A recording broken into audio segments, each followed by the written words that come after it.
कक्षा 10 की 3 नंबर के जो हमारी परीक्षा में सवाल आते हैं उनसे रिलेटेड हम अध्ययन करेंगे। जब हम 3 नंबर से सवाल रिलेटेड का अध्ययन कर रहे हैं तो सबसे पहले तो हमें ये पता होना चाहिए कि जो 3 नंबर के सवाल हमारी परीक्षा में आते हैं वो कौन कौन से टॉपिक में से आते हैं। एक निर्देशांक ज्यामिति का आता है, एक समांतर श्रेणी का आता है, एक सांख्यिकी का आता है और एक किसका आता है, वर्त का। अब हमने इसमें किस किस का अध्ययन किया है। हमने इसमें निर्देशांक ज्यामिति से जो बनने वाले मोस्ट सवाल है उनका मैंने आपको विस्तृत रूप से बताने का प्रयास किया है, समांतर श्रेणी का भी बताने का प्रयास किया है और वर्त के भी मोस्ट सवाल करवाने के मैं प्रयास करूंगा। रही बात सांख्यिकी का, तो सांख्यिकी का 4 नंबर का भी सवाल आता है, 3 नंबर का भी सवाल आता है, 2 नंबर का भी सवाल आता है, अर्थात ये 11 नंबर की प्रश्नावली। तो हमने इसके 4 नंबर के 3 वीडियो बनाए हैं जिसमें सांख्यिकी का माध्यिका और बहुलक, ये तीनों चीजों का उसमें क्लियरिफिकेशन है। जब 2 नंबर के सवाल करेंगे तो इसके 1-2 अच्छे और उदाहरण लेने के प्रयास करेंगे। तो इसमें मैंने सांख्यिकी आपके ज़्यादा नहीं बताए, भाई आपका समय खराब होता है तो मेरा टारगेट ये रहता है कि अच्छे सवाल सांख्यिकी मैंने पहले करवा दिए। तो इसमें हम निर्देशांक ज्यामिति और समांतर श्रेणी और वर्त 3 टॉपिकों के सवाल ज़्यादा से ज़्यादा हम पढ़ने का प्रयास करेंगे। सांख्यिकी का मैंने आपको बता ही दिया। अब देखो चलो हम शुरुआत करते हैं। बहुत अच्छा सवाल है और मैं इसको वेरी इंपॉर्टेंट सवाल भी मानता हूँ क्योंकि ये बहुत इजी सवाल है लेकिन बेसिक कंसेप्ट से जुड़ा है। ये कह रहा है कि 2 समांतर श्रेणियां हैं, दोनों का सार्वय अंतर समान है। तो सार्वय अंतर, सबसे पहले हम सार्वय अंतर को इंग्लिश में इसको समांतर श्रेणी में डी से लिखते हैं और इनके 100वें पदों का जो अंतर है वो क्या है, 100 है। तो हमें ये पता करना है कि 1000वें पद का अंतर क्या है। तो देखो जब भी समांतर श्रेणी के nवें पद की बात आती है तो आपको ये पता होना चाहिए, ये इसका सूत्र होता है। अब ये क्या कह रहा है, 100वें पदों का 2 समांतर श्रेणियां हैं, एक नहीं है 2 है। तो ये कह रहा है कि दोनों का, जैसे मान लो आप इसको मान लो पहला और एक ऐसी मान लो दूसरी, जब अपन और दोनों के 100वें पद मान रहे, अपन क्या मान रहे, 100वें। तो देखो ये समांतर श्रेणी पहली प्लस 100 माइनस 1 मतलब 100वें पद माइनस डी, ठीक है। इसी प्रकार ये अंतर किसके, और एक नहीं ले लो जिसमें ए ले सकते हो आप, इसमें A2 ले लो और इसी प्रकार 100 माइनस 1 इंटू डी। अब ये कह रहा है कि इन दोनों का जो अंतर है वो कितना है, 100। लेकिन इसको आप जब सोल्व करोगे तो 100 में से 1 जाएगा तो A प्लस 99D और माइनस A2 प्लस 99D। जब ये माइनस में इधर गुणा होगा तो ये माइनस में हो जाएगा। देखो ये भी ब्रैकेट प्लस में, ठीक है। इसको अच्छी तरीके से सोल्व करेंगे। आपको यहाँ समझना, इस लाइन को आपको बहुत अच्छी तरीके से समझना है कि आप कई बार इसमें छोटी छोटी गलतियां कर देते हो। क्या करना है, तो ये तो ए है, A1 लिख सकते हो चाहे ए लिख सकते हो। ये 99D आ गया, देखो ये माइनस का ए है तो ये A2 हो गया। अब ये ए प्लस से मल्टीप्लाई होने पर ये भी माइनस आ जाएगा और बराबर आ गया आपके 100। ये चीज एक कह रहा है कि इसका सार्वय अंतर समान है। तो सार्वय अंतर समान है, इसका मतलब जो भी ये मान है डी है, इसका मान समान है। यहाँ पे 99 भले ही है लेकिन अगर पदों की बात करेंगे तो ये दोनों समान होंगे, समान होने से कट जाता है। तो A1 माइनस A2 बराबर कितना आएगा, 100। ये हमारे एक समीकरण बनेगा जिसको हम समीकरण 1 कह सकते हैं। बात समझ में आएगी नहीं। इसके बाद में ये 1000वें पदों की बात कर रहा है।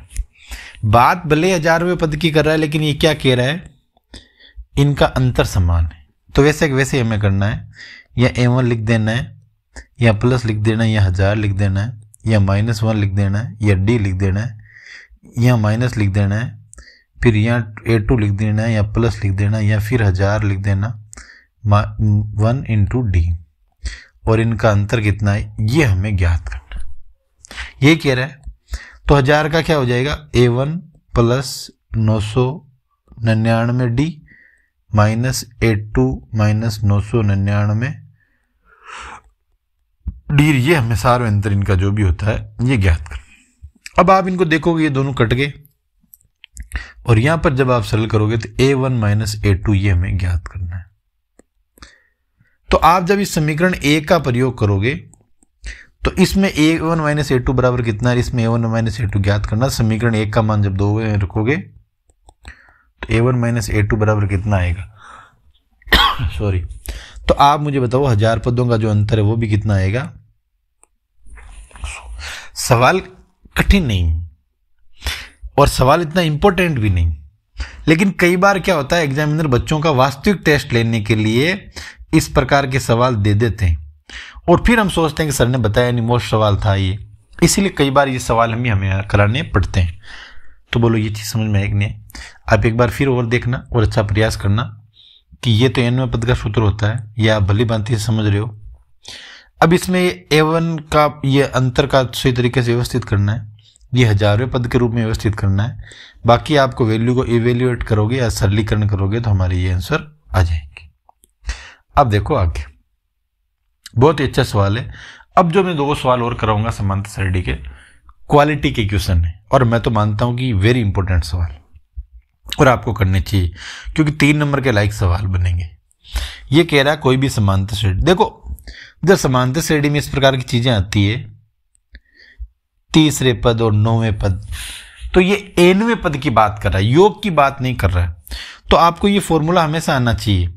तो ये कह रहा है कि तीसरा पद कितना है 4 और 9वां पद कितना है -8। तो ये तो है समांतर श्रेणी में तीसरा पद, और तीसरे पद के लिए सूत्र होता है a + 3 - 1 × d। इसी प्रकार ये समांतर श्रेणी का 9वां पद बराबर a + 9 - 1 × d। ये समांतर श्रेणी का तीसरा पद, ये समांतर श्रेणी का तीसरा, ये समांतर श्रेणी का 9वां पद। आगे देखो, अब ये कह रहा है कि तीसरा पद कितना है, ये लिख दिया 4 और 3 में से 1 गया की तरह 2d, और ये कह रहा है कि 9वां पद कितना है -8, a + और 8d। अब हमारे पास 2 समीकरण बन गए और उसके बाद में पूछ रहा है कौन सा पद शून्य है। तो आप क्या मानोगे कौन सा पद शून्य है? वो nवां पद शून्य रहेगा। तो यहां आप लिख दोगे शून्य कौन सा पद रहेगा, nवां पद होगा, वो शून्य होगा, हमें पता नहीं। तो आप क्या करोगे, इसको समीकरण 1 मानो, इसको समीकरण 2 मानो, और 2 और 1 को आप सरल करो। तो देखो या तो आप 1 में से 2 घटा दो या 2 में से 1 घटा दो। मैं 2 में से 1 घटा देता हूं, ठीक है। तो यहां लिख रहा हूं 4 बराबर a + 2d। जब आपको घटाना दिया माइनस लिखना है, क्या माइनस लिखना है, और यहां पर प्लस की जगह क्या आ जाएगा माइनस।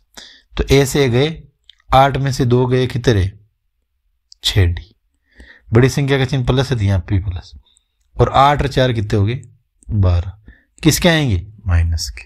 और जब आप इसको इसी प्रकार आगे सरल करोगे तो आप मुझे बताओ d का मान क्या आएगा, -12/6 बराबर -2। d का मान पता चल गया। अब आपको निकालना है a का मान। आप इस a के मान को समीकरण 1 में भी रख सकते हो, समीकरण 2 में भी रख सकते हो। समीकरण 1 क्या है, a + 2d बराबर 4।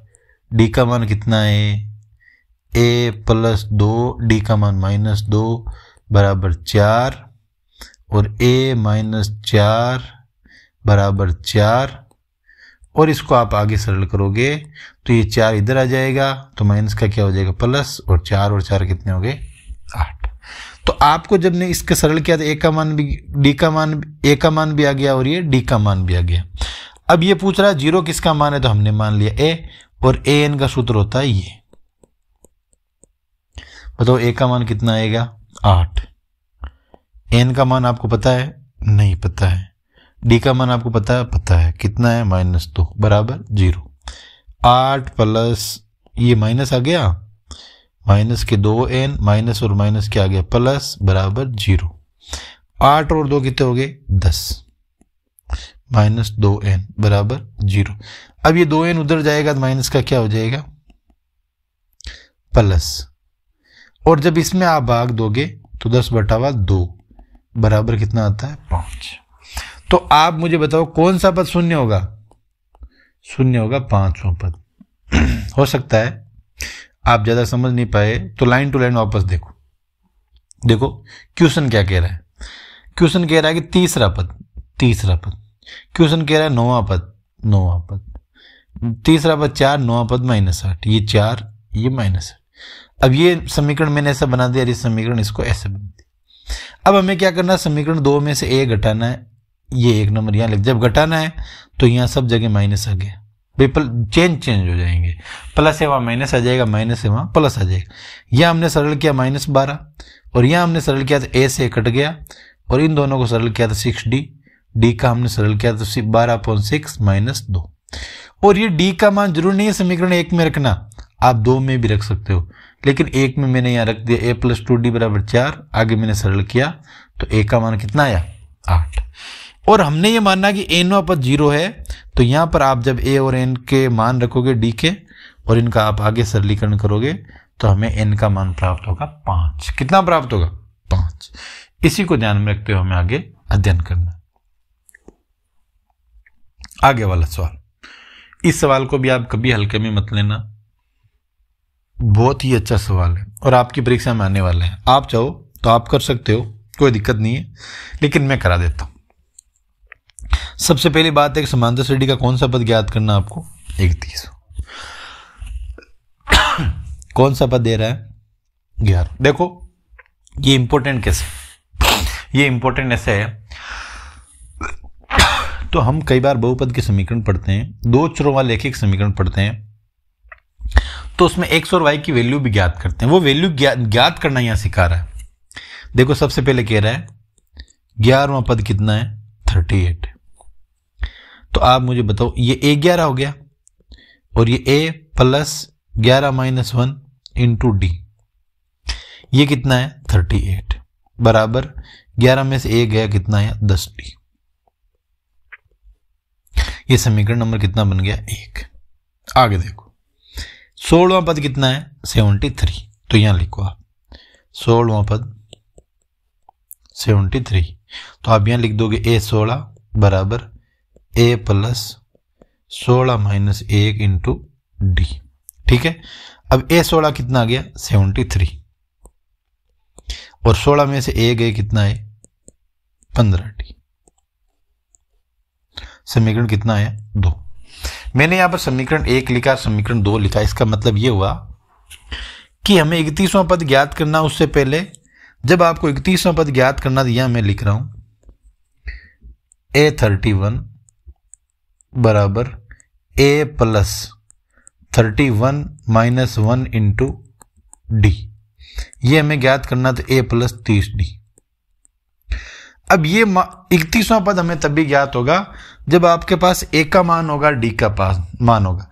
अब a और d का मान हम कहां से निकालेंगे? तो हमारे पास समीकरण 2 और 1 है, तो आप क्या करो, समीकरण 2 में से क्या घटाओ 1। तो यहां मैंने लिख दिया 38, ये a लिख दिया और ये 10d लिख दिया।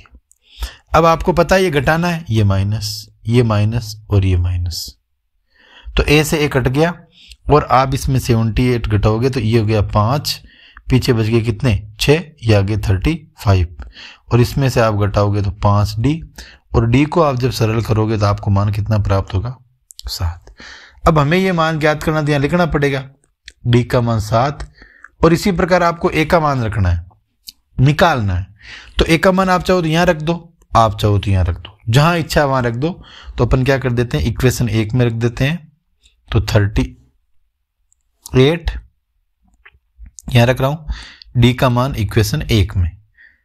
आप आराम से देख लेना, आपको इस चीज की मिल जाएगी। मैं चाहता हूं कि एक ही पेज में होता है तो हमें बड़ा आसानी से समझ में आ जाता है। तो d का मान हमें कितना प्राप्त हुआ 7। कितना प्राप्त हुआ 7 ही हुआ। तो यहां लिख दो 38 प्लस बराबर 38 बराबर a + 10 × 7।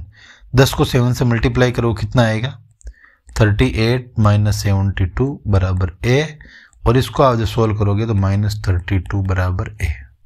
बताओ a का मान कितना आया -32।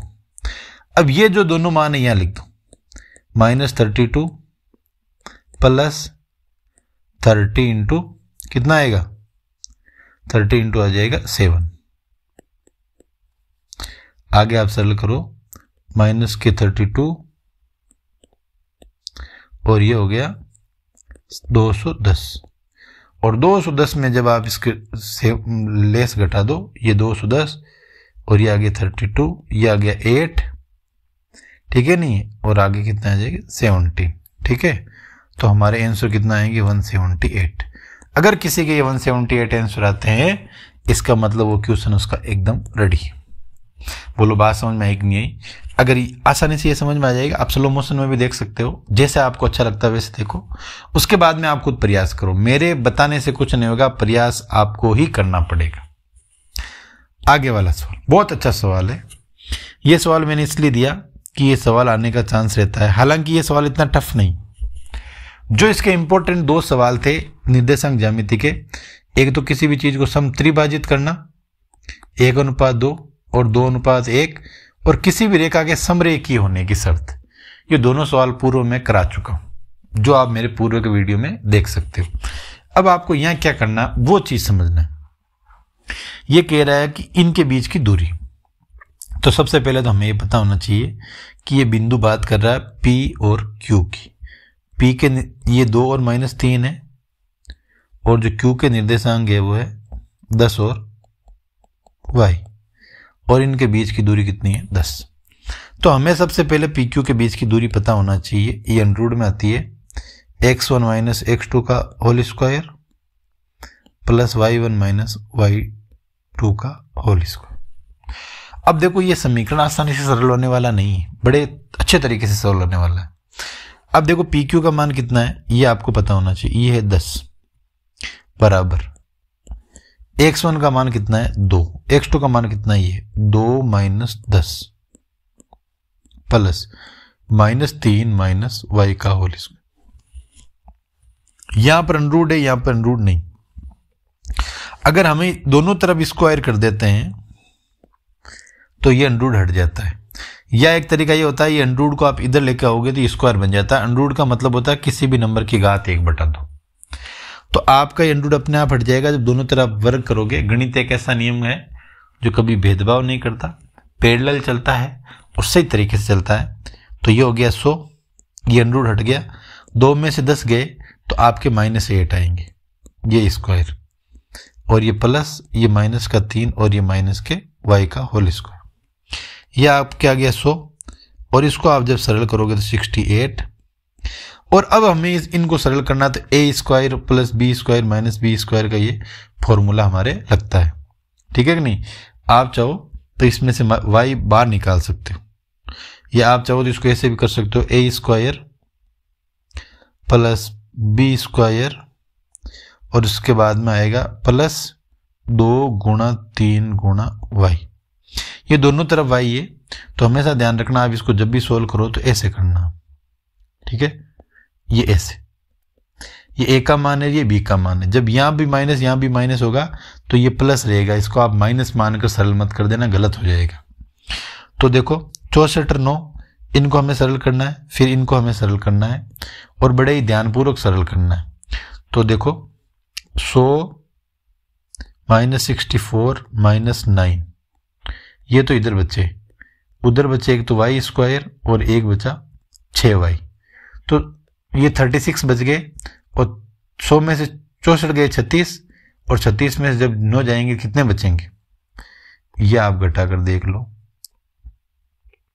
ठीक है। तो ये आप जब घटा के देखोगे तो हमारे पास बचेगा 27, ये बचना चाहिए ना, 3 ही हो गए 3 ही हो गए शायद 27, और ये जब उधर आएगा तो ये हो गया माइनस बराबर 0।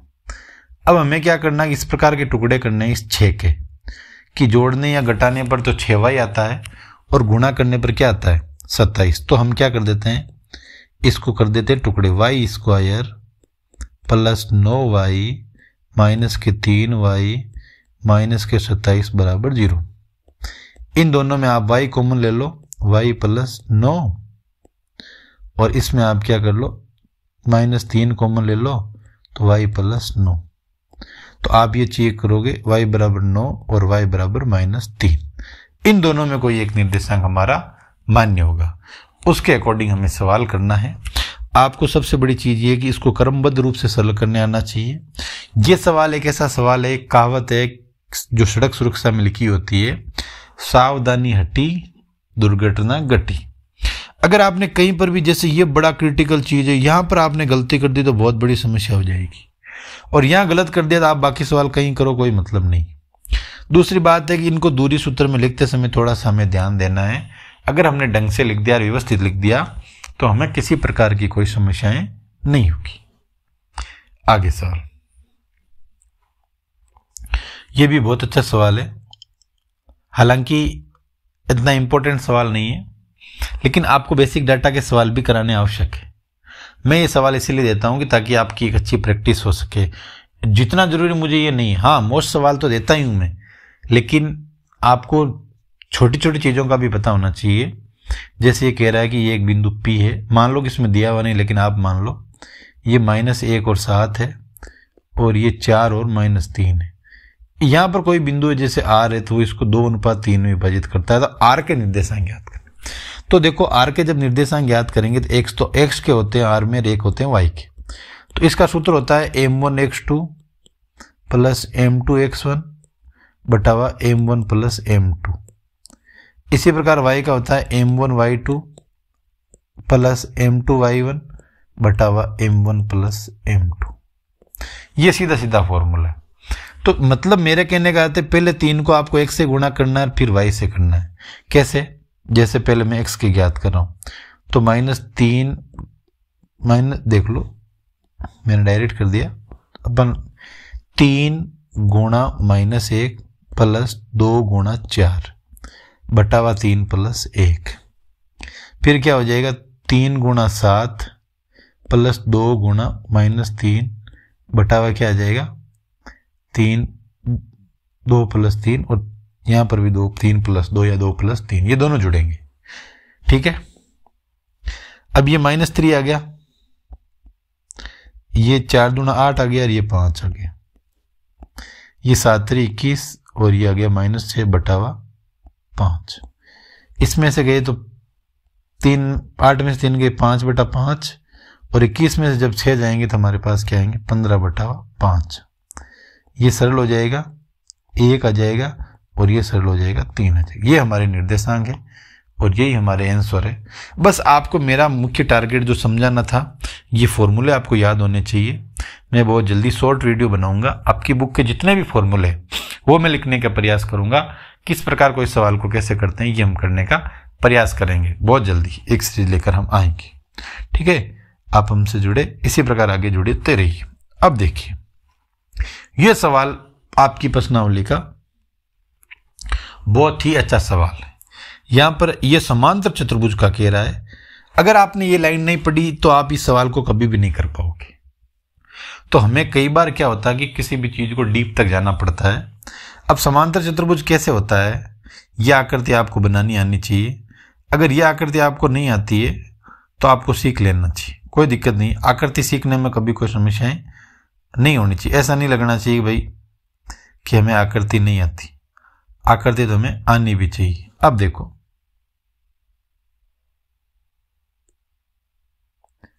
चलो कोई नहीं, हम इस आकृति को अपने हाथ से बनाएंगे। देखो, कभी भी देख लेना, आपने कभी खाई होगी काजू कतली। काजू कतली नहीं खाई तो गांव में पहले हमारे जमाने जो हम छोटे थे शक्करपारे बनाते थे। आप कभी बनाते हैं क्या? बनाते हैं तो आपने खाए भी होंगे। इस समांतर चतुर्भुज को हम शक्करपारे की तरह आकृति मानते हैं। इसमें कहा जाता है कि समांतर चतुर्भुज में कि जैसे ये 4 भुजाएं होती हैं, इसकी चारों में सिस्टम ये होता है कि इसके आमने सामने की भुजाएं होती है वो हमेशा क्या होती है, बराबर होती है। पहला सिस्टम तो ये होता है। दूसरा ये कहते हैं कि इसके जो आमने सामने के जो कोण होते हैं उनका योग 180 डिग्री होता है। 2 चीजें होगी। तीसरी चीज ये कहते हैं कि इनके जो विकर्ण होते हैं ये एक इनका जो मुख्य बिंदु, ये मूल बिंदु होता है, ये बराबर यहां पर बराबर भागों में विभाजित होती है। अर्थात आप इसको और इसको अगर एक से x के रूप में जोड़कर आप देखोगे तो ये दोनों बराबर आएंगे। कैसे? जैसे मैं सवाल कर रहा हूं 1 और 2, उसके बाद में 4 और y, उसके बाद में आएगा x और 6, और उसके बाद में आएगा 3 और 5। अब देखो कैसे, जैसे मान लो यहां आपके r के निर्देशांक ज्ञात करने हैं और r में आपको x का निर्देशांक ज्ञात करना है, तो क्या होगा, आप करोगे 1 + x/2 बराबर 3 + 4/2। ठीक है। इसी प्रकार जब आप इसमें बड़े y का आप ज्ञात करोगे तो सिस्टम रहेगा 2 + 6/2 बराबर 5 + y/2। ये इसका सिस्टम होता है। और ये समांतर चतुर्भुज के विकर्ण होते हैं। तो समांतर चतुर्भुज के विकर्णों में कहा जाता है कि इनके जो विकर्ण जब एक दूसरे को जहां विभाजित करते हैं वो इनका मध्य बिंदु होता है। तो आपने यहां कर दिया 1 + x/2 और 3 और 4 हो गए 7/2। नीचे वाली संख्या हमें पता है बराबर होगी तो अपने आप ही कट जाएगी, तो x का मान आ जाएगा 6। इसी प्रकार यहाँ नीचे वाली संख्या बराबर होगी तो अपने आप कट जाएगी, 2 और 6 8 हुए, 5 + y, और आप इसको सोल्व करोगे तो y का मान कितना आ जाएगा 3। ना तो इसका उत्तर कठिन है ना ये सवाल कठिन है, लेकिन इसकी जो प्रॉपर्टी है ये बड़ी क्रिटिकल है। ये अगर हमें समझ में आ जाती है तो इस सवाल में कभी भी समस्या नहीं आएगी। आपको जो होती है समांतर चतुर्भुज का जो मुख्य बिंदु, जो मूल बिंदु होता है, वो इनके योग का एकदम बराबर होता है। ये दोनों होते हैं ना, ये मध्य बिंदु बराबर होते हैं। ये चीज हमें ध्यान रखना और ये चीज आपको लिखनी भी है। अब देखो, अब आपको एक चीज है कि जब हम कक्षा 10वीं प्रश्नावली पढ़ते हैं तो एक चीज बार बार नोट करते हैं, और मैं तो कहता हूं बार बार नहीं, वो हर बार काम आती है, और वो आती है परिमेय 10.1। क्या होती है? परिमेय 10.1। मतलब आप ये चीज नोट करोगे कि अगर आप 10वीं प्रश्नावली के जो भी सवाल करोगे, इन प्रश्नावलियों के बिना कभी हो ही नहीं सकते। उनमें 10.2 तो इतनी इंपॉर्टेंट है जिसकी कोई हद ही नहीं। तो मैंने ये सोचा कि सवाल को बार बार हम कह रहे हैं ये मोस्ट है, ये मोस्ट है, क्या पता जब 10.2 प्रश्नावली आ रही है और परिमेय 10.2 इंपॉर्टेंट है तो किताब वाला डायरेक्ट ही परिमेय उठाकर आपको इतनी दे देवे। सिद्ध कीजिए कि बाह्य बिंदु से वर्त पर खींची गई स्पर्शिकाओं की लंबाइयां बराबर होती है, और हम फिर ये परिमेय की लाइनें देखते रहे तो ये चीज आ सकती है। तो हमें क्या करना है, इन लाइनों को बड़े ढंग से समझना है, और अगर आपने इन लाइनों को समझ लिया तो इस सवाल में आपको कभी भी कोई समस्या नहीं आएगी। ये कह रहा है हमें केंद्र O वाला एक वर्त है, ये रहा, वर्त के बाहर का एक बिंदु P है, था P से वर्त पर 2 स्पर्शिकाएं PQ और PR, हमें सिद्ध करना है कि ये दोनों बराबर है। ये कह रहा है कि O केंद्र वाला वर्त है, उस केंद्र के वर्त के बाह्य बिंदु P से हमने 2 स्पर्शिकाएं खींची है, और हमें ये सिद्ध करना है कि दोनों स्पर्शिकाएं बराबर है। इसके लिए हम क्या कर रहे हैं कि OP, OQ और OR को मिलाते हैं। जो भी है हमें मिलने वाली गुंजाइश है, जैसे इन दोनों को मिला रहे हैं क्योंकि ये त्रिज्या है, और इसको भी हम मिलाने का प्रयास कर रहे हैं। क्यों कर रहे हैं? ताकि पाइथागोरस प्रमेय का कहीं ना कहीं इसमें उपयोग अगर संभव हो तो हम उससे इसका मान ज्ञात कर सकते हैं।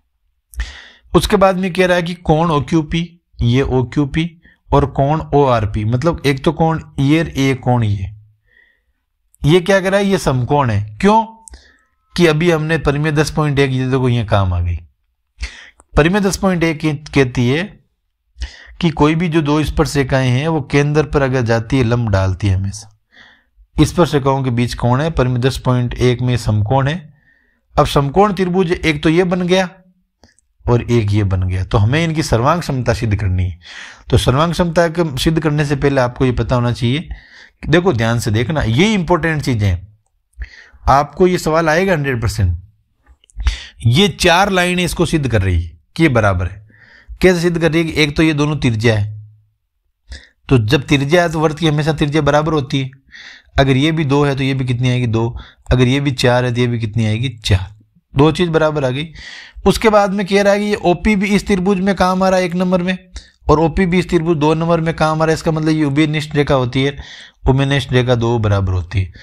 और उसके बाद में अभी हमने परिमेय 10.1 पढ़ा, ये कोण 90 डिग्री है, और हमारा पाइथागोरस एक सर्वांग क्षमता का नियम होता है RHS, मतलब राइट एंगल होता है और उसकी बाद में साइड होती है। अगर वो हो तो उसमें रूल लागू होता है, और रूल लागू होने के बाद में त्रिभुज OQP, त्रिभुज ORP दोनों क्या है? सर्वांगसम। क्या है? और जब सर्वांगसम हो गया ये, तो अपने आप ही जो दोनों स्पर्शिकाएं ये दोनों क्या हो गई? इस CP/CT के नियम से ये दोनों क्या हो गई? बराबर। और कुछ भी नहीं है। आपको एक बार फिर मैं बता देता हूं, ये सवाल इंपॉर्टेंट इतना है तो हमें क्या करना है। तो देखो, हमें सबसे पहले ये करना है, इस वर्त की देकर ये दोनों त्रिज्याओं को बराबर करना है। ये उभयनिष्ठ है तो इसको बराबर करना है। 10.1 से ये 90 कोण है। देखो एक तो त्रिज्या को बराबर करना है, एक उभयनिष्ठ भुजा को बराबर करना है, और उसके बाद में एक कोण को 90 डिग्री साबित करना है, तो ये अपने आप ही बराबर हो जाएगी। आपने अगर इतना लिख कर आ गए तो ये 3 नंबर का सवाल आएगा, 3 में से 3 आपको मिल जाएंगे। आपको ये परिमेय 10.1 नहीं लिखना है, परिमेय 10.1 का नाम लिखना है। परिमेय 10.1 का नाम क्या है? ये वर्त के किसी बिंदु से स्पर्श बिंदु से जाने वाली त्रिज्या पर क्या होती है? लंब होती है। अब हमें यह भी यहां सिद्ध करना पड़ सकता है, और ये कैसे सिद्ध कर सकते हैं ये इसमें लिखा हुआ है, आप इनको देखना। अगर ये समझ में आपको नहीं आएगा तो 100% और 100% के तरीके से हम एक मॉडल पेपर लेंगे, उस मोस्ट सवाल ये देंगे और ये मैं दूंगा। आज इसका मैंने एक ही सवाल इसीलिए कराया कि आपको ज़्यादा समस्याएं नहीं रहे। कल के लिए बहुत बहुत धन्यवाद। आप ऐसे वीडियो देखते रहिए, हमारे चैनल को सब्सक्राइब करते रहिए और लंबे समय तक देखिए, अपने साथियों का सहयोग कीजिए। मैं आपके साथियों के सहयोग के लिए आया हूँ। ठीक है, बहुत बहुत धन्यवाद। Thank you so much.